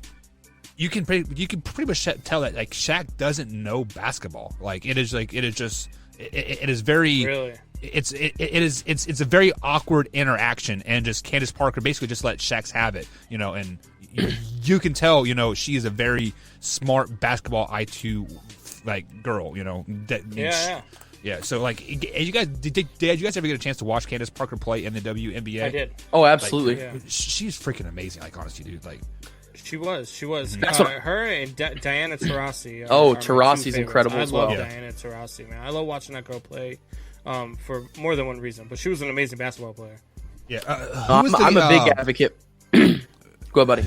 Who is the rookie from Oregon that was mentored by Sabrina Ionescu? Yeah, she is amazing as well. So she's incredible. Like honestly, I really wish the WNBA would get more more coverage type thing, because there are a lot of great athletes. There's a lot of women's sports out there, not just the WNBA, but there's a pro women's fast pitch softball league that's out there that needs to get more coverage, because that's in China, isn't it? No, they right here in the States. Chicago has a team. Really? And they are fun to watch actually for a long time. God, her name's gonna escape me now. Who was the pitcher that was striking out Major League Baseball players? The Olympic Jenny from Finch? Arizona. Jenny Finch. There you go. Thank you. She was actually the ace of the staff here for the Chicago team. Really, that's awesome. The Chicago Bandits, I believe, was the name of the team. But yeah, it is. I mean, it is fun to watch. It's a lot of fun to watch. There's a lot of women's pro sports out there that are fun to watch. When the Olympics come around, my favorite is the women's Olympic hockey. So. There's a lot of women's sports that need a lot more publicity than what they get. That was mine and Nikki's first date some 3 years ago or whatever, was a Louisville women's game, Louisville Cardinals, when Asia Durr was playing for them and stuff. Oh God, they were incredible. Asia plays with the Liberty now. Louisville has where had Sabrina plays. Like the Louisville Cardinals have had a lot of great girl basketball players come through there in the last 5 or 6 years. Yeah, they're great right now too. For a while, yeah. Are they still ranked number one, or did they? No, they lost to NC State, I think it was, and they fell back. I think they're number 4. They're between 4 and 6 right now. They're still in the top 5, top 10 range. They're still a great team.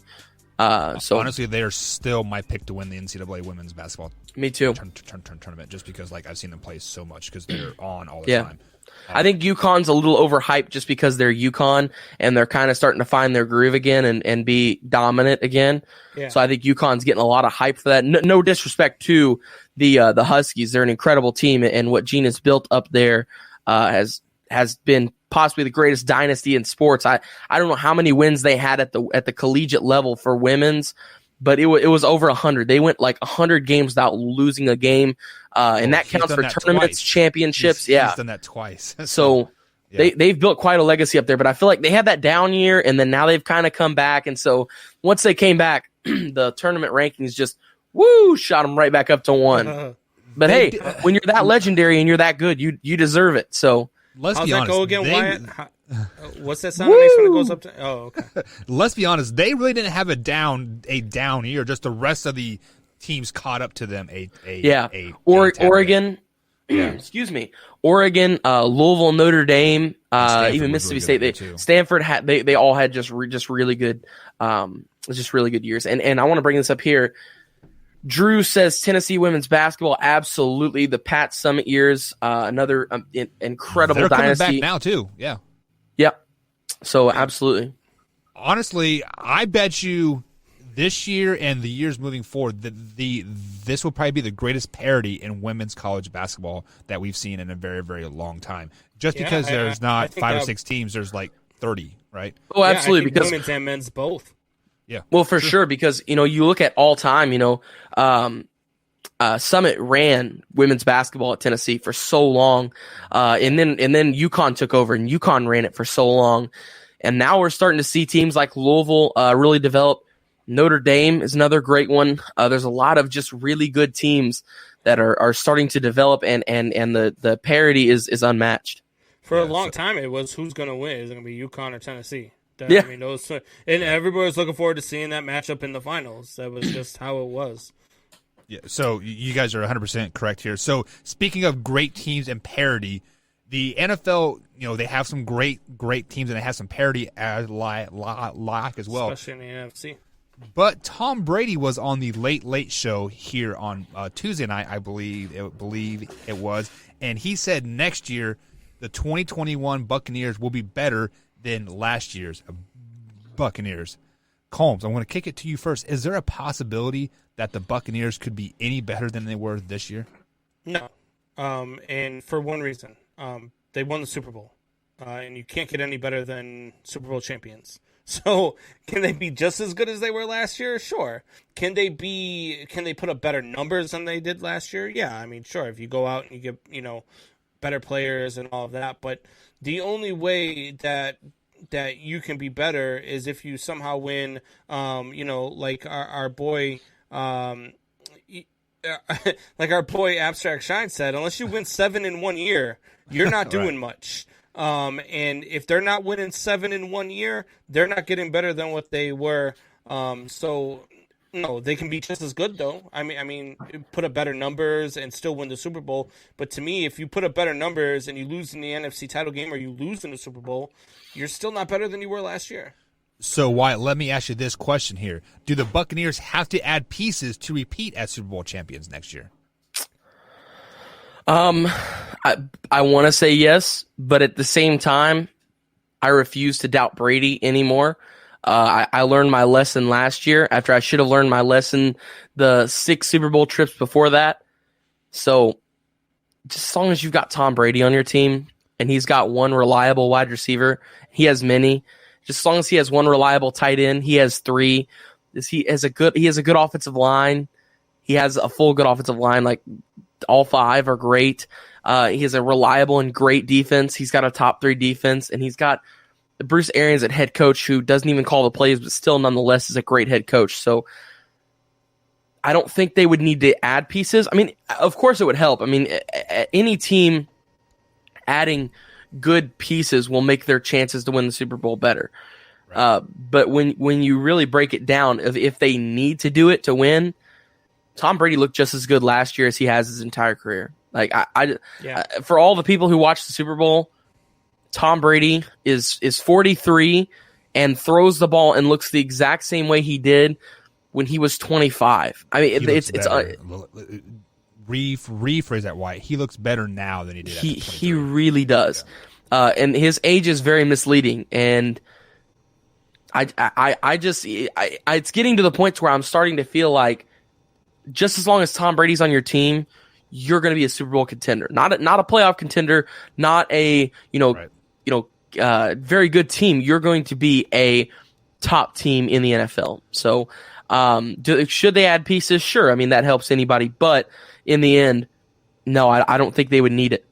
So, Combs, Wyatt sat here and said they don't need to add any pieces, but we see teams that go to the Super Bowl and win the Super Bowl and they're stagnant like in the offseason. They don't add big pieces. They don't draft well, a.k.a. the Kansas City Chiefs this year. Yes, they went back to the Super Bowl, but they were stagnant in the offseason and they ultimately ended up losing the Super Bowl.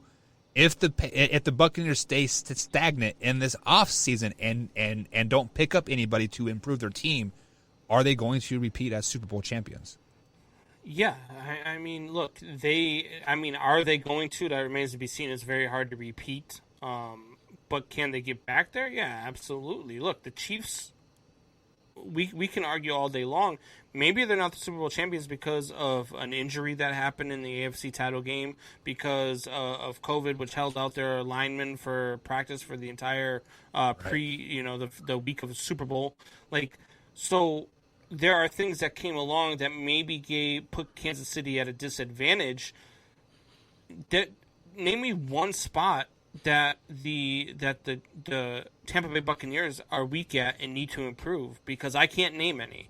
They've got a really good wide receiving core. They've got 2 really good running backs. They've got a good offensive line. They've got a good defensive line. They've got a good secondary. They've got good cornerbacks. I don't understand. If they went stagnant, didn't change a thing, they are still the best team in the NFC. So you are telling me that, in hindsight, let's say the Kansas City Chiefs, there wasn't a COVID issue, there wasn't a torn Achilles issue on the offensive line, they would have beat the Tampa Bay Buccaneers in the Super Bowl? Are you saying that? I'm not saying that, but I'm saying it would have been more competitive. It wouldn't have been as lopsided as it was. I still think I picked Tampa Bay at the beginning of the year in the preseason to win the Super Bowl. That was my pick all year long, and I stuck with them. Yep. I still think that Tampa Bay could have beat a Kansas. I really wish they would have been healthy, because I think it would have been a much more competitive game. I think we would have had that 37-35 type game, and it would have been an all-time Super Bowl. But I think it put them at a clear disadvantage. I think that Kansas City just, it was unfortunate. And as Drew mentions here in the chat line, they did make a move in the offseason. They drafted Clyde Edwards-Helaire, which was a huge pickup for them. Clyde Edwards-Helaire is a hell of a running back. But he is, but it also only added the only thing, they did not add depth, they added a little bit of ability because of the running backs. Well, depth always helps. If you add depth, that's great. You know what I mean? But you're not adding a starter right now that's better than what you've already got in your roster. I can't imagine that unless they go out and get a Julio Jones, or unless they go out and get a Allen Robinson, unless they go out and get that, maybe those 2 guys are upgrades over, their I forget his name, Godwin. Maybe those 2 guys are better than Godwin, but at the same time, you're it's almost like a lateral move, with the exception of Julio Jones. I think Godwin to Allen Robinson would be a lateral move. If you add Julio Jones, sure, you're adding a better wide receiver than what you have right now, because Julio Jones is a top 5 wide receiver in the game. So I don't know. I don't think that there's one spot where they can go ahead and improve. They've got 2 really good tight ends in Gronk and Cameron Brate, and I know Gronk's a free agent right now. But maybe they do another lateral move and they go out and they get Kyle Rudolph to replace Gronk. You know what I mean? So they can make a lot of lateral moves. They can add depth, but there is nothing that they need to be better than what they were last year. Yeah, so I would say, you're probably going to hate me for saying this, but I think I would rather have Godwin than Julio Jones if I'm the Buccaneers, because first off, Godwin already knows your playbook. Everything's already set. You don't need to learn anything new, all that good stuff. But the biggest thing is the Tampa Bay Buccaneers already have a Julio. They've already got a double me, steal the ball out of the air in one-on-one situations. They've already got that physical, athletic, go-get-it wide receiver in Mike Evans. They need somebody who is that speedster that can dig on those slants, that can have those crazy good steps and comebacks. They do. They have Godwin's, that one guy. His footwork and his speed is not as good as Godwin. Scotty Miller is not Scotty Miller is a slot receiver, and he will always be a slot receiver. Godwin is a deep threat. Godwin is the guy you can put out on the edge. He can, be out there on your right, and he can run a streak. He can run a hitch. He can run a post. I mean, he is a great route runner. He's got a lot of speed. His footwork is great. So he's able to create separation in his release.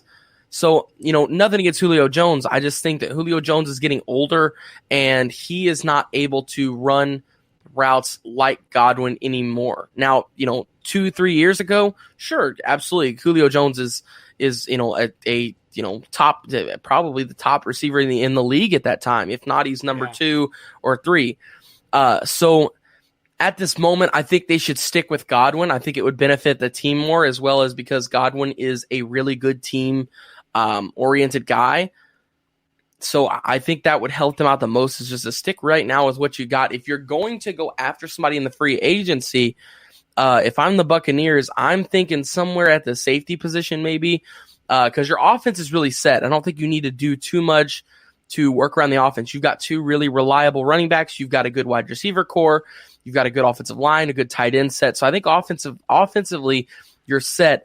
If you're going to go after somebody, and make it the defense, even a linebacker possibly. Levante David, he's a great linebacker, a top 5 linebacker in the league, but also Levante David is getting up in age. He's not the same young Levante David we've always known to be, a speedster out on the edge. He can cover, he can run blitz, he can do everything. So the age is getting up there.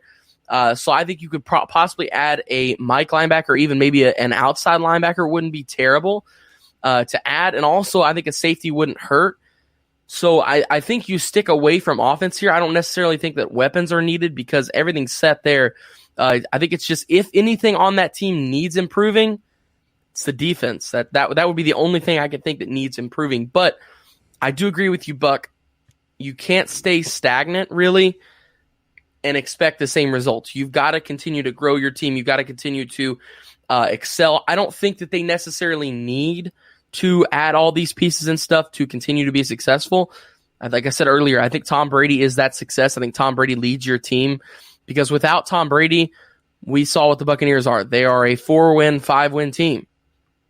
It's just that simple. Boys, real quick, let me see your hands real quick. Put your hands up real quick.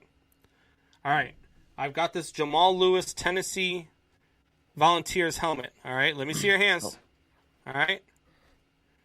Drew has a question here, and I know the answer.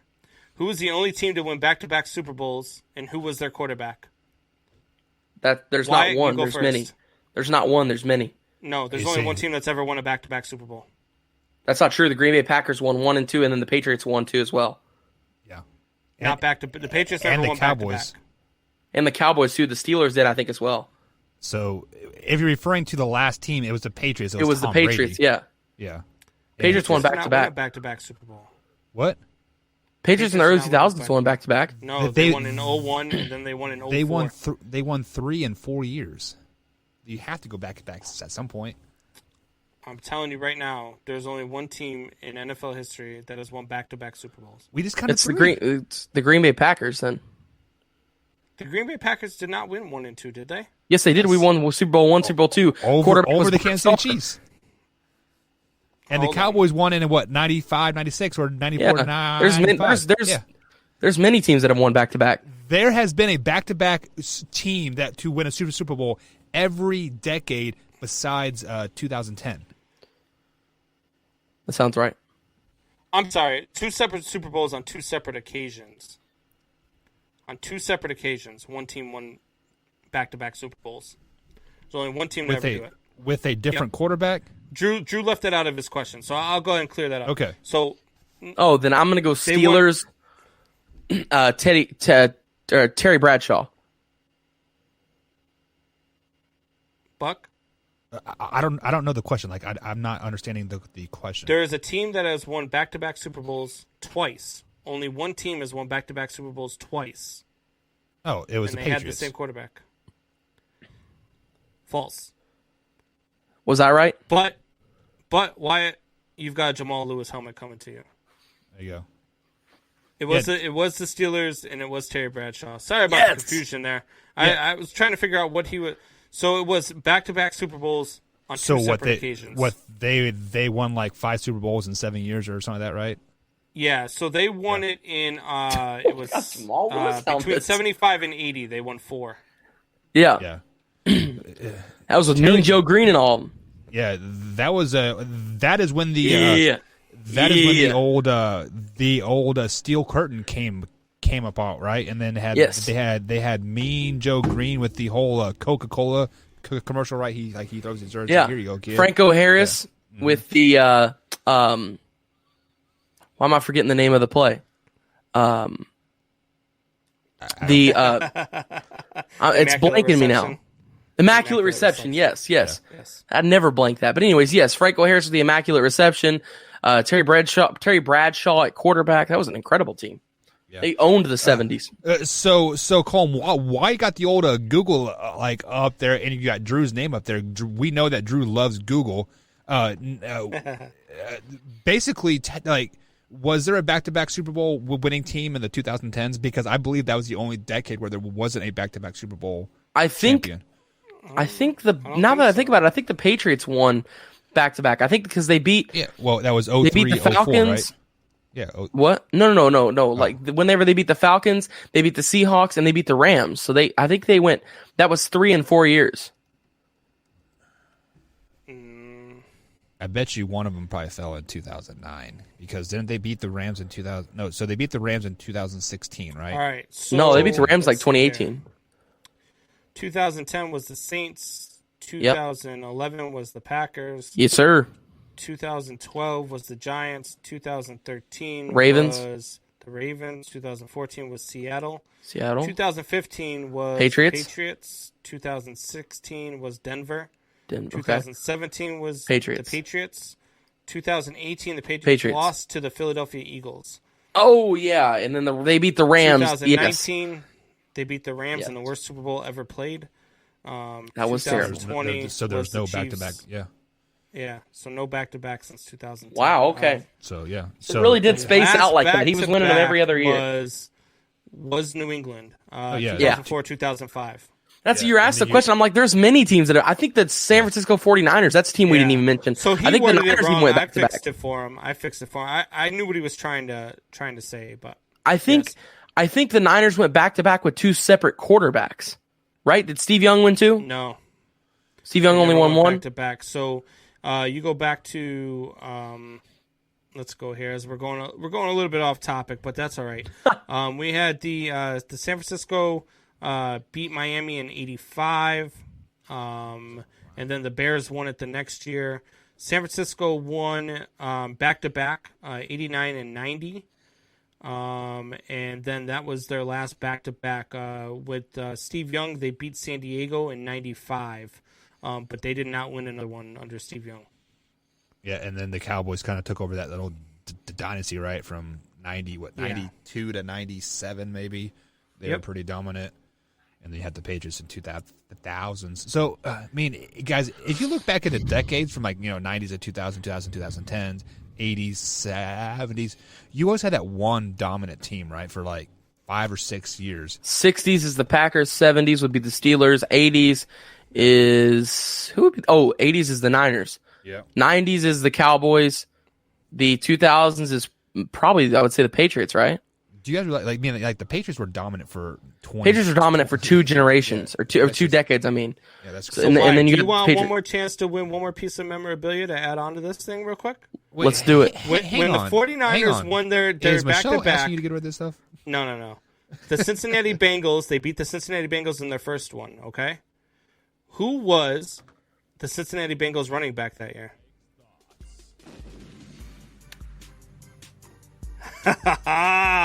That's tough. Oh. 10. You got me. I don't know. Ickey Woods, baby. Do the Ickey Shuffle. Ickey Shuffle? Are you kidding me? Oh. I knew that one. Because that's the only famous Cincinnati Bengal besides old Boomer Esiason. Right? Boomer Esiason, yeah. Well, I was hoping you were going to ask me who the quarterback was because I was like, Boomer. I was like, I know this. All right, guys, we are going to take our last break. On the other side of the break, we're going to open up the floor to some shop talk. So if you guys want to talk about anything, let us know in the comment section, youtube.com/manhour, and we will talk about anything sports related here for the last 15 minutes. Of course, then we're going to talk some franchise tags as well. All that coming up here on the Man Hour, guys. We'll be right back.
And welcome back to the Man Hour, guys. Michael Buckhouse along with Brandon Combs and Wyatt Williams. You can find us on Twitter at Man Hour Sports Talk on the old Twitter machines. You can find me on Twitter, manhour_Brooke.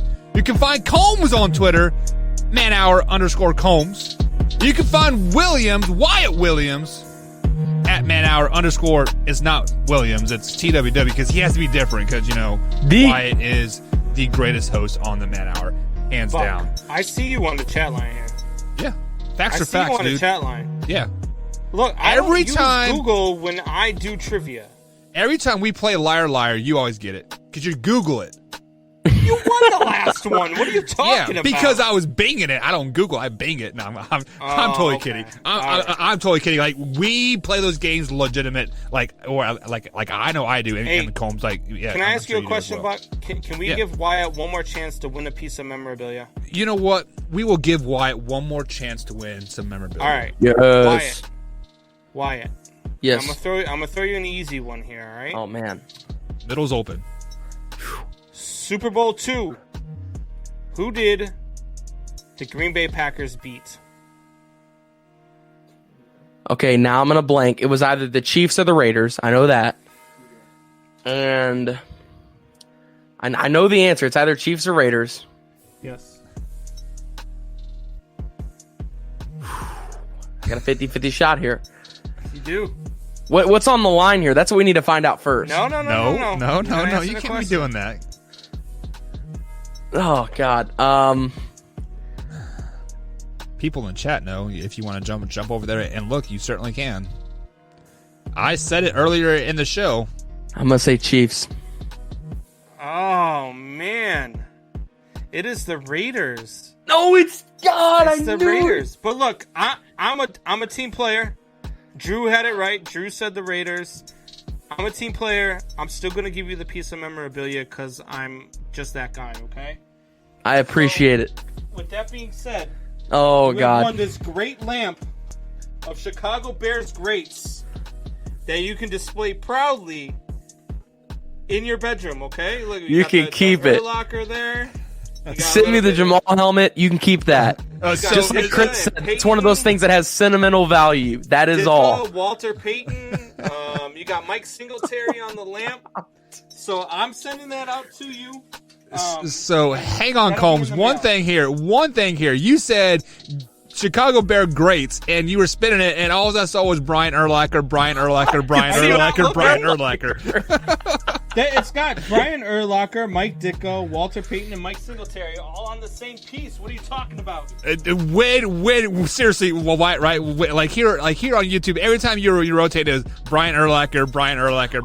Okay. Look a little closer. That's what they're all hidden in the back. Oh, okay. So Brian Urlacher is just in the front. Sweetness is on it too. I gotta say, as a Packers fan, I love Sweetness. Still, like sweet and low, like that type of sweetness. Or? Oh, Walter Payton. Oh, like I thought we were talking like Combs. Just send me the Jamal Lewis thing, and you can keep your Bears lamp, man. So you heard it here first. Wyatt said to keep the Jamal Lewis helmet and send him the Bears lamp. So that's what we will do. It is on its way, Wyatt. Wyatt Williams gets what he wants. You will get the Bears lamp. Hang on, guys. Hang on. Are you sure, Combs, that the Raiders played the second Super Bowl? Because I thought the Packers and Chiefs played Super Bowl 1 and 2. No, the Green Bay Packers beat Kansas City in the first Somebody Super Bowl, Google it. And they beat Oakland 33-14 in Super Bowl 2. Dang it! Then did they play the Chiefs back in Super Bowl 3? Because the reason that I ask the Jets won Super Bowl 3 over the Colts. The Jets was the guarantee game, and then the Chiefs won Super Bowl 4. Yes, Chiefs won 4. Well, because the reason that I asked that is because it was 50 years to the date before the Chiefs won their last Super Bowl that they won their next Super Bowl, but they were right. So it was 1970, right, and then 2020. That's 50 years. I could have swore the Chiefs were in Super Bowl 1 and 2, but no, they were in 1. That was the Packers. I knew it was either Chiefs or Raiders. I knew that. But oh god, I knew I was gonna be wrong. Better not give my Urlacher helmet away. Don't worry, babe. The Urlacher helmet's safe. I thought she was a Gronk fan. Wouldn't she rather have Gronk stuff in there? She is a Gronk fan, but I think she's a Gronk fan for different reasons than she's an Urlacher. So Michelle, let me ask you this question: the Bears just suck. Like, let's just be honest, the Bears suck. Oh, yeah. But shut your filthy mouth. Suck. If the Bears would bring Gronk to their team. Oh God! They would still suck, but would you become the biggest Bear fans ever? Like she is a big Bears fan. She loves the Bears. We watch them every Sunday together. She is 5'5", or she's 5'1", biggest Bear fans ever. 5'1", right? She's the biggest Bear fan ever. I saw a meme earlier that I gave her crap for because it said somebody says, "What do you bring to the table?" And then you're like, well, you're 5'1". Can you even see the table? That's funny. Alrighty, guys. So we are going to end the chat, or it's not in the chat, in the show here, in the chats. Combs, is there anything that you want to bring up on the screen that we can discuss about here in the last couple of minutes? Let's see here, man. There has been a lot of chat. Thanks again, guys, for all of the chat going on. Leroy, we see you in here, buddy. Man Hour Nation, that is Michelle's dad. This guy is becoming my best friend. Like, it is amazing the relationship we have grown in over. I smell a little kiss, Hey, not at all. Not at all. But let's see here. Father-in-laws are great. So, like, father-in-laws are the father figure, but like on a friend He's level. the only one like, I've ever had that I liked. Yeah, it's freaking awesome. I know Nana said maybe Don needs to meet Nana. Oh my god! So Nana, I would support that. If Don Shampoo was my step grandpa, I'll tell you what, I am perfectly fine with that. Okay. I mean, look, we can talk to Abstract Shine. We could probably make this happen. I mean, we've got the connections now. Yeah, Don Shampoo, you got his phone number. Yeah, Don Shampoo and Penelope Smith. She could be Penelope Shampoo. There you go. Penelope Shampoo. Wyatt, you as a Packers fan here, Combs literally was giving you like his prized possession in the lamp there with the grates on there. Are you sure you don't want that? That's what he chose. What do you mean? I'm all good. He said keep the helmet and give him the lamp. I'll take the helmet. He can have the lamp. I'm good. Why don't you want the lamp? It's probably worth $100. No, it's not. The helmet's the one that's worth all the money, but I don't want to sell it. Jamal Lewis is just awesome. Why is he awesome? Worth maybe $150. The helmet's still cool though. I mean, Jamal Lewis was a great player for the Ravens. Yeah. Send us out, Combs. White's he's drunk. Man, our nation, rise up.